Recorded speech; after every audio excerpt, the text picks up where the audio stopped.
Hampir 4 tahun lamanya, Terosman dan anaknya, sebut saja Budi namanya, bekerja sebagai penjaga, juga merangkap pemetik buah di kebun kelapa sawit milik Dasrullah. Bapak dan anak yang merantau dari Nagari Tabek, Kecamatan Pariangan, Kabupaten Tanah Datar, Sumatera Barat, memiliki impian bebas dari hidup melarat.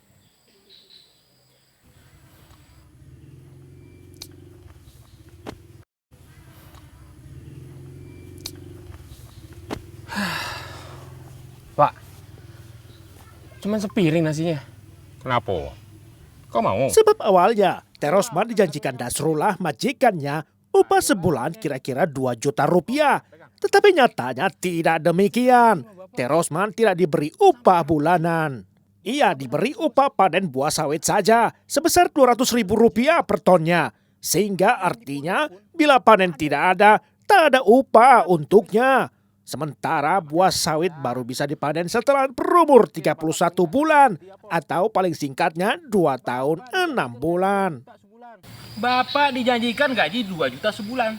Tapi mana buktinya? Hah? Sampai detik nih, tidak ada. Tapi sampai sekarang Bapak masih bersabar. Kamu lihat tuh. Lihat sama kamu pohon kelapa sawit ini. Sudah 30 bulan kita urus. Dan sebentar lagi panen. Ayo, pikir sama kamu. Maksud Bapak? Bapak sudah hitung-hitung. Panen kelapa sawit seluas 6 hektar ini semuanya 8 ton. Artinya 8 juta. 8 juta, Bud. Terus rencana Bapak ke depannya apa? Bapak sudah tidak mau lagi diupah 200 ribu per ton. Kalau dikalikan 1.600.000. Nah, di zaman sekarang kok mau beli apa dengan uang segitu? Hah? Dasrullah. Kalau kau bisa curang, bapakmu ini lebih bisa curang. Hah? Udahlah, nggak usah kau pikirkan. Ayo makan. Ayo. Habis ini kita kerja lagi, biar hasil panennya bagus. Ternyata Bapak cerdik juga ya. Baru Ayo, tahu makan dah. kamu. Nih, makan. Boleh. Yang banyak. Mantap nih Pak Lele, Pak. Lantaran tak mau diberdaya, Terosman sudah siapkan rencana balasan untuk juragannya. Sakit hatinya kelak akan serupa diterima sang majikan dengan porsi malah 2 kali lipat lebih parah.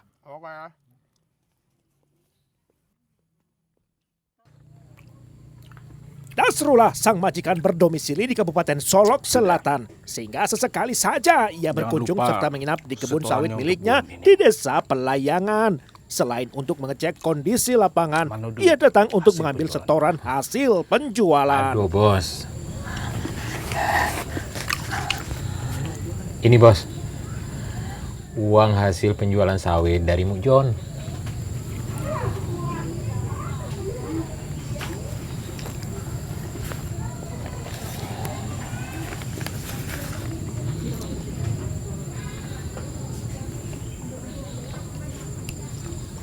Sudah, ini saja.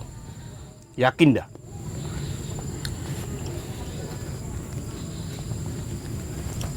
Jangan sampai ada yang terlewat dah.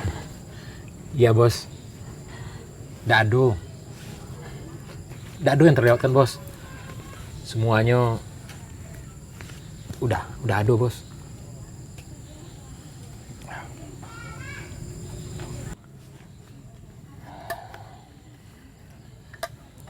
Apa-apaan ini? Kurang ajar. Masa hasil panen 8 ton? Kok cuma dapat total 3 juta? Yang benar aja. Maka jengkellah hati Dasrullah sebab ia tahu ada selisih uang sebanyak 5 juta rupiah yang tidak disetor oleh Terosman kepadanya. Ibarat tikaman di hulu hati, Dasrullah pun merasa dikhianati. Sejak itulah sikap Dasrullah berubah. Terosman semakin diperlakukan semena-mena.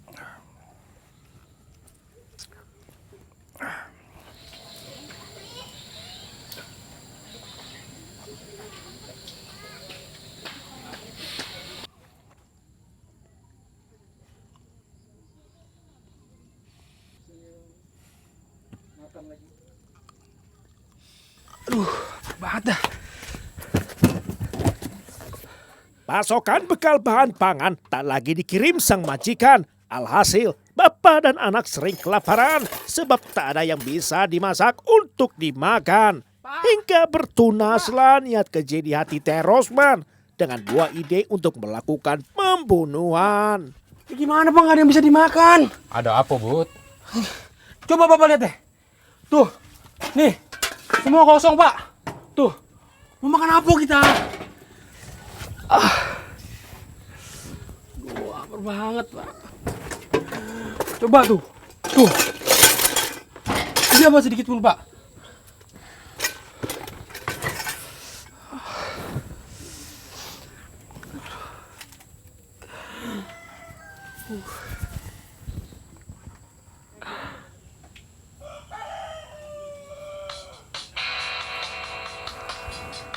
Waduh, bikin orang terkejut saja. Mau apa dia? Ya sudahlah, aku coba angkat. Halo, ada apa bos? Udah. Nanti besok Sabtu aku mau nginap di Pondok Kebon.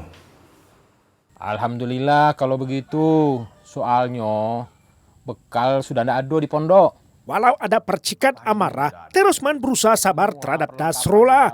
Tak lain karena masa panen hampir tiba. Sekalian titip belanjaan kalau bos kesini. Beras 10 kilo. Loh kok diputus?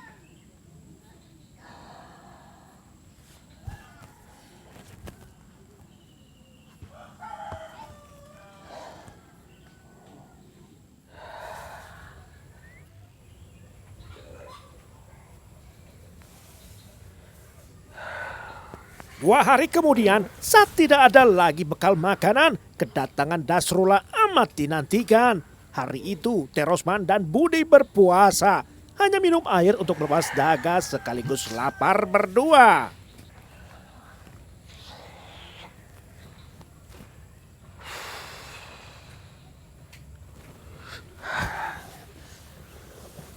Bud, Budi, Bud, ayo bangun nak. Bud, Udah apa Pak? Bud, sekarang juga cepat kau pergi ke Pondok Juaria. Ya, cepat ya. Soalnya sebentar lagi si Nasrullah datang. Iya Pak. Ayo, buruan sana.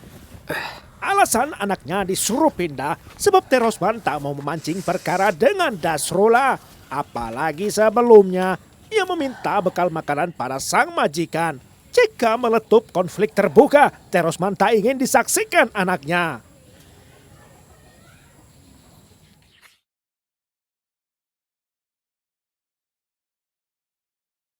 Menjelang petang, Nasrullah barulah datang. Sementara jerit perut Teh Rosman yang lapar semakin lantang. Dongkolnya Teh Rosman semakin parah karena ternyata Nasrullah sama sekali tak membawa bekal pesanannya. Masak apa udah? Masak air sama beras canting. Mano, bekal pesanan kemarin. Nggak ada udah. Emang udah nggak ada uang ya? Mau makan apa? Beras canting cuma. Nggak ada cabai, nggak ada garam, ikan-ikan pun nggak ada. Udah, pergilah ke warung. Ini ada uang 25.000. Sana beli gula, teh, susu sekaleng, minyak, sayur, teri seperempat, ketang seperempat, bawang dan garam. Ambil. Udah. Jangan lupa beli tolak angin 1 saset. Untuk aku. Walau Nasrullah berbaik hati, namun Teh Rosman kadung menanggung sakit hati.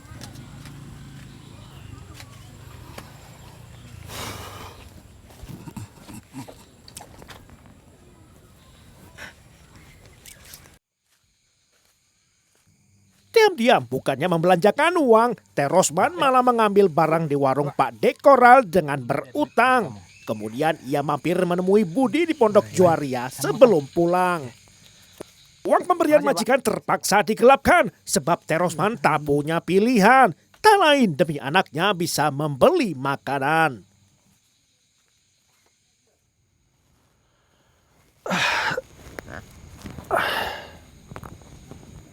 Kemana dia?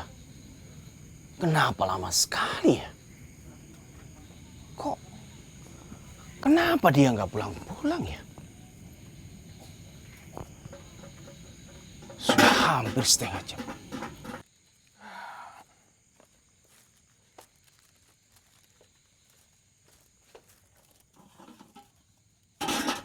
Akhirnya dia datang juga.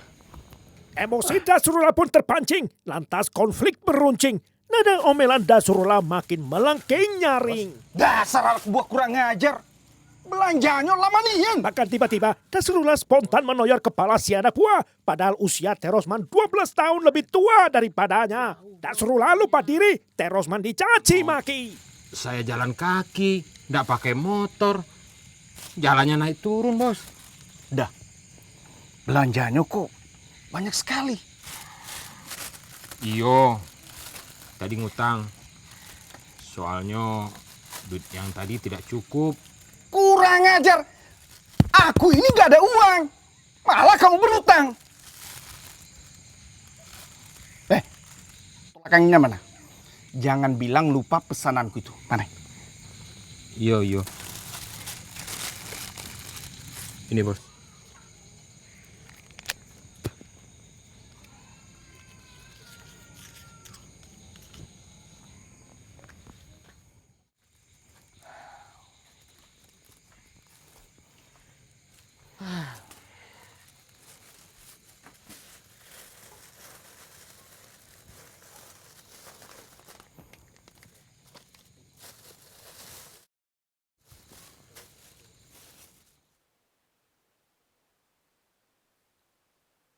Allah. Bismillah. Allah. Allah. Allah. Allah.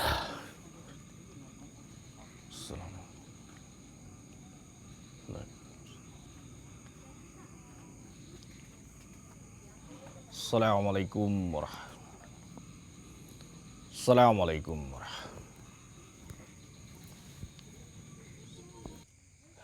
Watak Terosman dan Dasrullah sama-sama keras kepala. Pasang surut emosi mereka perlahan mereda pada saat makan malam bersama. Udah ndak megang duit sedikit pun di kantong. Sama sekali ndak ada. Iyo, ndak ada. Bos kan ndak ada ngasih duit. Gaji aku pun bos ndak kasih. Cak mana aku punya duit? Gimana aku kasih duit? Setoran hasil panen itu hanya 3 juta. Sementara kebun lain ini bisa 8 juta hasilnya dalam sebulan.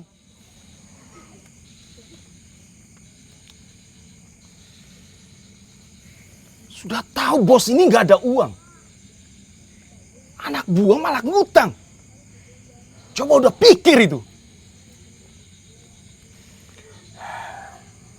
Bos, aku mau mancing dulu. Di mana? Biasa, Bos, di pinggir kali dekat pondok.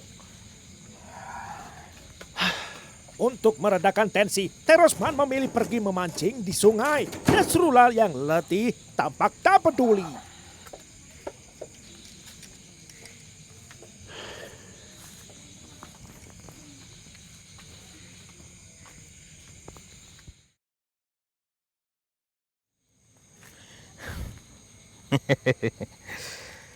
Lumayan untuk makan malam.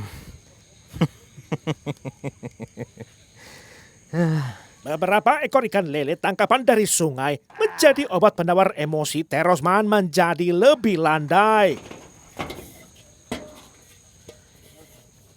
Oh, udah.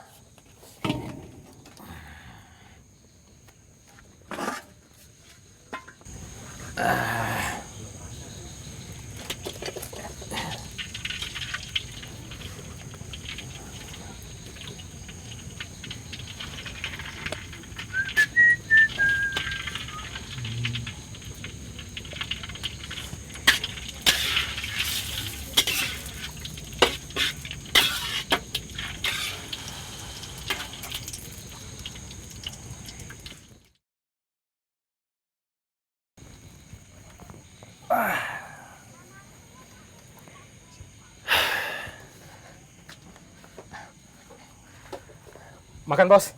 Ndak udah.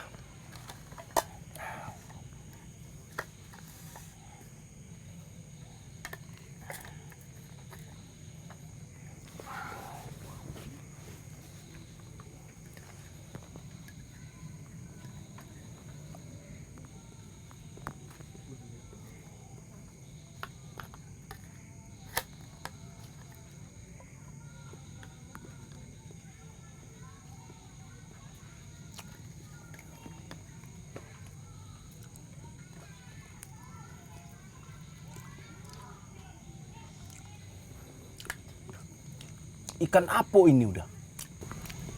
Ikan lele, Bos. Enak juga ya. Hasil mancing anak buah yang kurang ajar.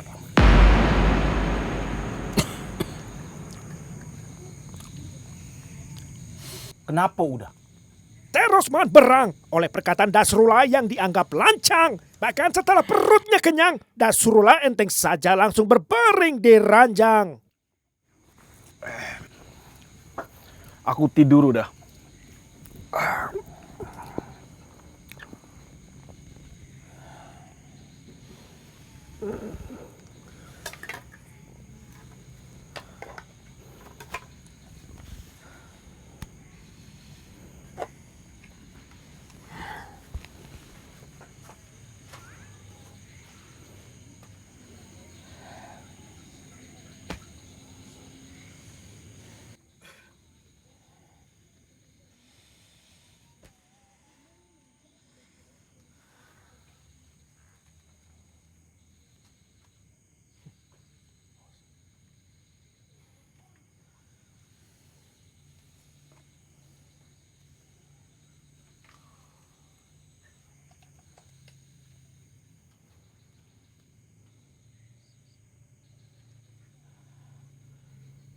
Dasrullah bisa serta-merta tidur pulas. Namun Terosman yang tidur di teras, hatinya makin panas. Sampai minggu dini hari, perasaan Terosman kalut diaduk-aduk emosi. Bolak-balik ia menimbang-nimbang hati, hingga pula tekadnya mengambil langkah keji Rajapati. Udah, tolong! Rampok! Perampok!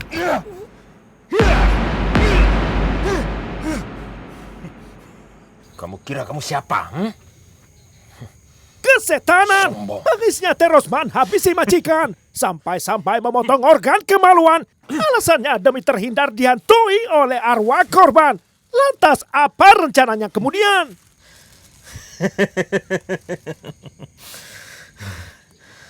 Sekarang aku puas. Puas!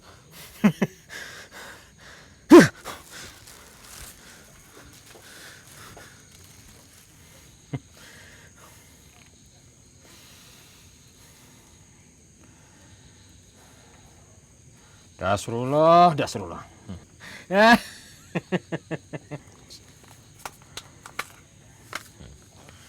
Dasrullah, sekarang kau tidak bisa lagi merendahkanku. Kau tidak bisa lagi menghinaku. Pergi kau ke akhirat.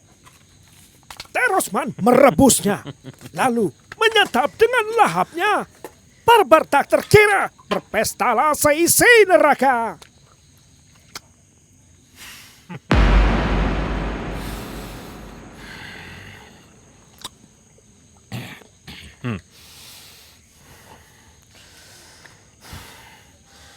Sekarang aku puas. Dendamku sudah terbalas. Jangan sombong.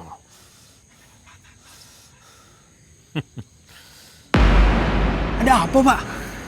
Udah, usah banyak cerita. Ikut baik, bantu aku. Ayo. Iya. Ayo cepat Bu. Ayo Pak. Ayo, Pak.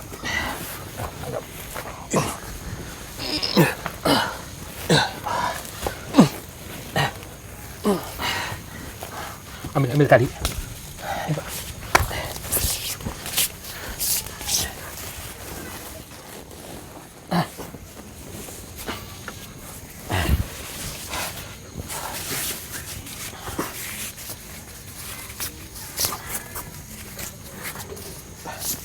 Satu lagi tengah.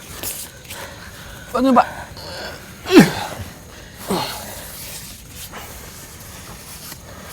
Dasrullah.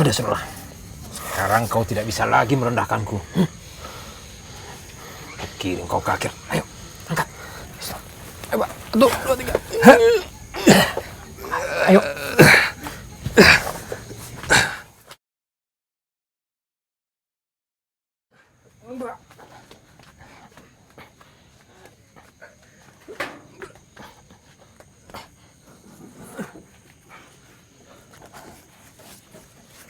Ayo cepat.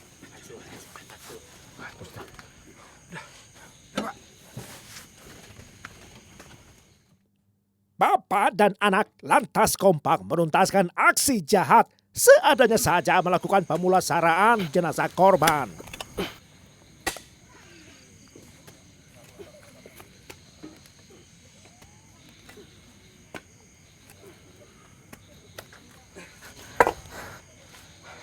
Cukup Pak. Ayo.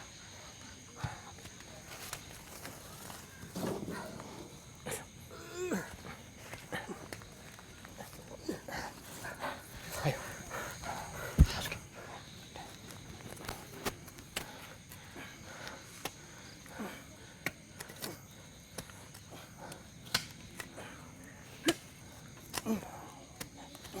Udah. Ayo, cepat pulang. Ayo.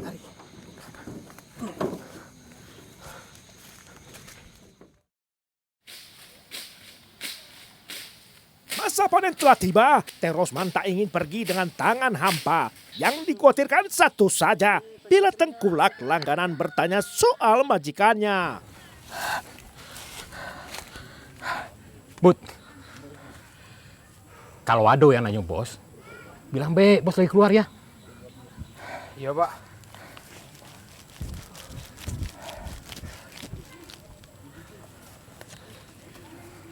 Ya udah.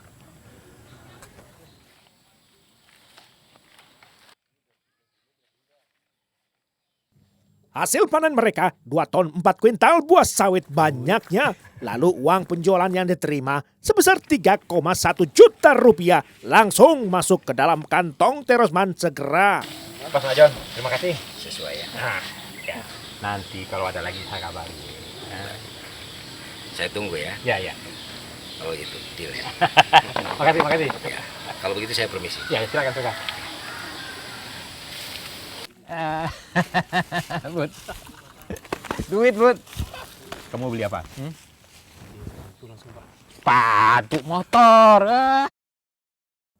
Keesokan harinya, Terosman dan Rudi pulang kampung menunggang sepeda motor milik Dasrullah via Sungai Rengas, Kecamatan Marosebo Ulu, Kabupaten Batanghari, Jambi. Mereka melanjutkan perjalanan menuju Nagari Tabek, Kecamatan Priangan, Kabupaten Tanah Datar, Sumatera Barat.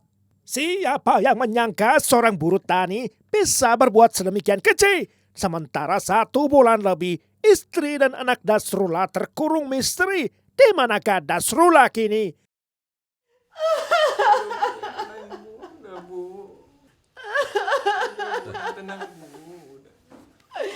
Bang Dasrul. Tenang Bu. Ibu sabar ya Bu. Pak, tolong cari suami saya, Pak. Tolong. Baik Bu. Tenang Bu. Di manakah Dasrullah? Sejak hari Sabtu 4 November 2017, ia menghilang seperti ditelan bumi saja. Sementara keluarga sudah mencari kemana-mana, namun hasilnya selalu sia-sia. Istri Dasrullah, Linda Atriani, beserta anaknya begitu tersiksa. Dihantui oleh bayangan rupa-rupa petaka menimpasi kepala keluarga. Walau miskin harapan, polisi tetap membantu pencarian. Jadi hanya itu yang kamu tahu. bahwa kamu pernah di SMS sama Dasrul dan dia minta dikirim uang. Dia bilang begitu. Apa dia tidak cerita keberadaannya? Atau pekerjaannya apa sekarang? Iya Pak, itu aja. Saya juga masih menyimpan SMS-nya Pak. Boleh Bapak periksa sendiri. 2 minggu yang lalu Pak, saya dapat SMS dari Nasrul. Dasrul kirim SMS ke saya Pak, kalau dia mau minjam uang, lalu mengirimkan nomor rekening atas nama Fitri Ramadhani Pak.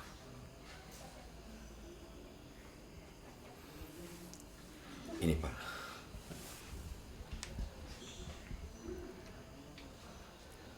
Iya, setelah saya periksa,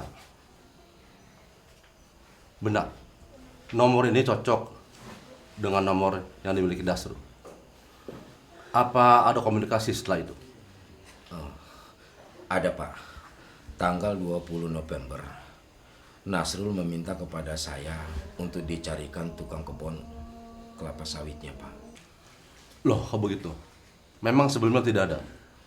Nah, itu dia Pak. Saya sendiri juga bingung. Setahu saya ada Pak namanya Teresmon. Tetapi setelah panen terakhir, dia sudah tidak ada di situ. Dan saya juga tidak tahu dia kemana dan alasannya apa Pak. Sebentar. Ini ada SMS masuk dari handphonenya Pak Dasrul. Tolong ladeni Pak. Apapun caranya. Coba cari tahu posisinya di mana. Iya Pak.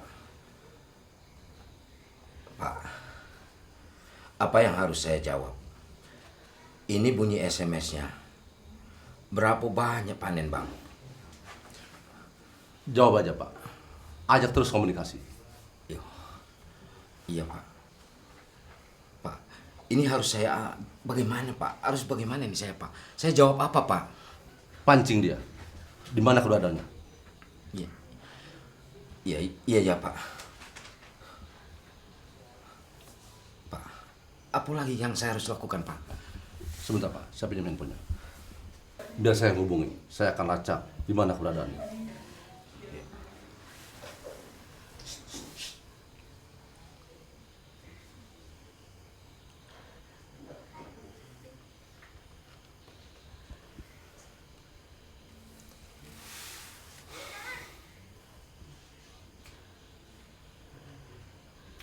Gimana Pak? Tidak ada jawaban pun.